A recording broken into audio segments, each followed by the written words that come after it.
30 jours, 30 conseils pour éviter de mettre tes enfants devant les écrans. Le conseil du jour, c'est de faire participer tes enfants aux tâches du quotidien. Si tu les impliques dans tout ce que tu fais, forcément, ça va réduire leur temps d'écran. Et le fait de faire ça, c'est pas uniquement pour les écrans, mais c'est aussi pour te décharger toi de certaines tâches au fur et à mesure que les années passent.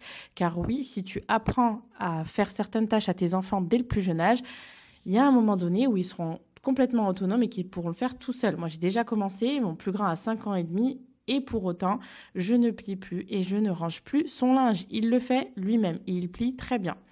Alors au début, c'était une catastrophe, mais je l'ai laissé faire. C'est en forgeant qu'on devient forgeron. Et maintenant, j'ai ça en moins à penser. Mes enfants plient et rangent leur linge. Il y a un truc que je dis souvent, c'est que chaque jour qui passe, tu dois apprendre à tes enfants à vivre sans toi. Ouais, je sais, ça fait mal, mais c'est comme ça. C'est le but de l'éducation. Le but, ce n'est pas d'en faire des adolescents complètement dépendants de toi. Et ce n'est pas non plus à l'adolescence ou à la préadolescence qu'il faut se réveiller une fois que tu as 3, 4 enfants, que tu es débordé et que tu pètes un plomb sur tout le monde en disant oui, personne ne m'aide dans cette maison, c'est trop tard.